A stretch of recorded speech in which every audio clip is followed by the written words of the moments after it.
स्वप्नातील दागिन्यांच्या मालिकेच्या सुवर्ण बचत योजना फक्त पलूसच्या चांग भलं ज्वेलर्स मध्ये।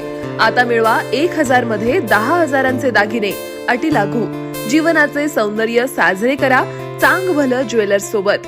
सोने चांदी हिरे खरेदीसाठी चांग भलं ज्वेलर्स, मेन रोड, नागोबा मंदिर समोर, पलूस, जिल्हा सांगली। 416 310। राहुल मोरे 84 21 56 1207।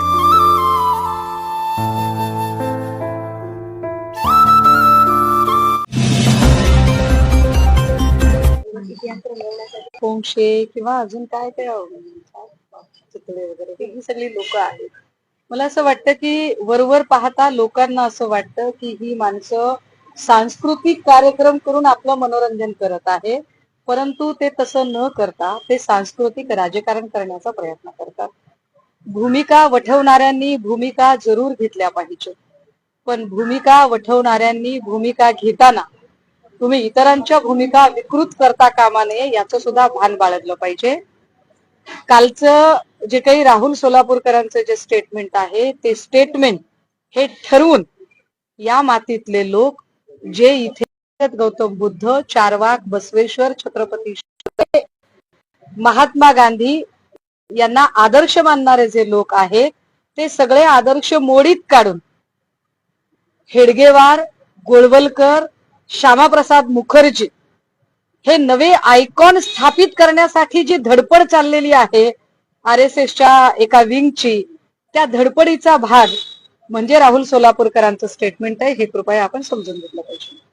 बाहेर देशातल्या लायब्ररीत जेव्हा ते लायब्ररी बघायला गेले होते तेव्हा युद्धनीतीच्या अभ्यासात हा सगळा प्रकार असल्याचं त्यांनी म्हटलं। मुळात राहुल सोलापूरकर सारख्या कॉप्या करून पास झालेल्या लोकांनी कुठल्या तरी बाहेर देशात जाऊन लायब्ररी वाचली असेल असं सुतराम वाटत नाही, कारण ज्याचं वाचन असेल, वाचन झालेली व्यक्ती ज्याचं पुस्तकं वाचून चांगलं मस्तक तयार होतं त्याच्या डोक्यात असे विचार येऊ शकत नाहीत।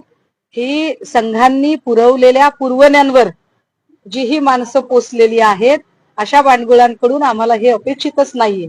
मुळात या सगळ्यांवर मुख्यमंत्री महोदय काय भूमिका घेतात हे जास्त महत्वाचं आहे, कारण विश्व मराठी साहित्य संमेलनामध्ये फडणवीस साहेब पुण्यामध्ये येऊन असं म्हणत होते की मी परत आलो या वाक्यात, आता मी हे वाक्य एन्जॉय करतो। या एका वाक्यावर, त्याच्या शब्दांवर कोट्या करणारे देवेंद्रजी काय त्यांना शब्दांचे अर्थ कळत नाहीत? एकीकडे मतं मागण्यासाठी तुम्ही छत्रपती शिवरायांचा फोटो तुमच्या प्रचारामध्ये वापरता आणि दुसरीकडे छत्रपती शिवरायांची अशा विकृत पद्धतीने बदनामी करणाऱ्या लोकांना पाठीशी घालता। जर खरंच देवेंद्रजींना आणि भाजपाला छत्रपती शिवरायांच्या बद्दल आदर आणि सन्मानाची भावना असेल तर राहुल सोलापूरकर ही नुसती व्यक्ती नाही तर विकृती म्हणून तुम्ही त्याच्यावर काय आता प्रतिबंधात्मक कारवाई करणार आहात याचं उत्तर त्यांनी दिलं पाहिजे। अंजली दमानी नाही, हे बघा, दमानियांनी जो काही लढा उभा केला त्याबद्दल त्यांचं कौतुकच आहे, मला त्याच्यावरती काही हे करायचं नाही। अगदी कालच्या याच्यामध्ये मी हेही म्हटलेलं आहे की नामदेव शास्त्रींचं जे वक्तव्य होतं की मारेकऱ्यांची सुद्धा मानसिकता तपासायला हवी, हे वाक्य चुकलेलं आहे। तर चुकीला चूक म्हणणं हे बरोबर आहे। त्यामुळे शास्त्री चुकले, परंतु आज ज्या काही पद्धतीने दमानियांनी स्टेटमेंट केलं, खरं तर त्या जे काही बोलत होत्या त्यात काही त्यांनी फार मोठं संशोधन केलेलं नव्हतं। एका खाजगी कॉन्ट्रॅक्टरने कोर्टामध्ये जी प्रेयर सादर केली होती त्या प्रेयर मध्ये जे मुद्दे मांडलेले आहेत तेच मुद्दे आज त्यांनी पत्रकार परिषदेमध्ये घेतलेले आहेत। परंतु ते मुद्दे घेत असताना त्यांनी जे वाक्य वापरलं की याच्यात सुद्धा एक डेप्युटी सेक्रेटरी आहे आणि त्याचंही नाव कराडच आहे, हे वाक्य जातीय रंग देणारं वाक्य आहे। हे वाक्य संतोष देशमुख साहेबांच्या एकूण हत्येच्या मारेकऱ्यांना शिक्षा उभी करण्यासाठी जे काही आंदोलन उभं केलं जातंय त्याच्यावरचा फोकस हलवणारं वाक्य आहे, कारण तोही कराडच आहे असं ज्या वेळेला त्या म्हणतात त्यावेळेला त्या ठरवून एका जातीला टार्गेट करतायत हे लक्षात येतं। कराड नावाची काही प्रत्येक व्यक्ती गुन्हेगारच असते असं त्यांना म्हणायचं आहे का? मग या न्यायाने विश्वनाथ कराड साहेब, ज्यांना आपण विदा कराड नावाने ओळखतो आणि ज्यांनी विश्वशांती केंद्र सारखं एक महत्वाचं ठिकाण स्थापित केलेलं आहे, काय तुम्ही त्यांना सुद्धा गुन्हेगार ठरवणार आहात का? निश्चितपणे संतोष देशमुखांच्या प्रकरणातील प्रत्येक मारेकरी आणि त्या मारेकऱ्यांचा मास्टर माइंड, मग अगदी वाल्मिक कराडच काय धनंजय मुंडे असतील तरी सुद्धा या लोकांना शिक्षा व्हावी, प्रश्नच नाही. परंतु हे सगळं करत असताना तुम्ही जर संतोष देशमुख यांचं हत्या प्रकरण राजकीय इष्टापत्ती म्हणून बघत असाल आणि त्याच्या आडून जर ठरवून एखाद्या जात समूहाला टार्गेट केलं जात असेल तर ते नक्की वाईट आहे.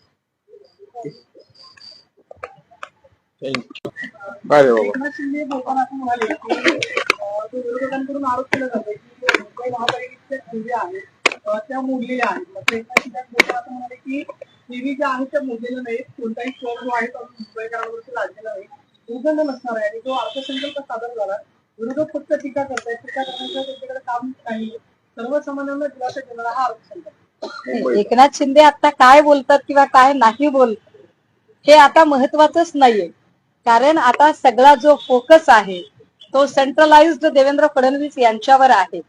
त्यामुळे त्यांच्या बोलण्याला न बोलण्याला, त्यांच्या रुसण्याला किंवा त्यांच्या दरेगावी जाण्याला काहीच अर्थ उरत नाही.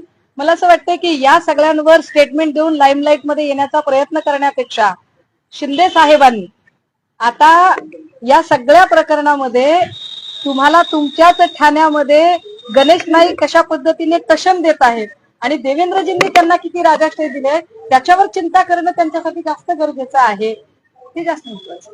Thank you very much.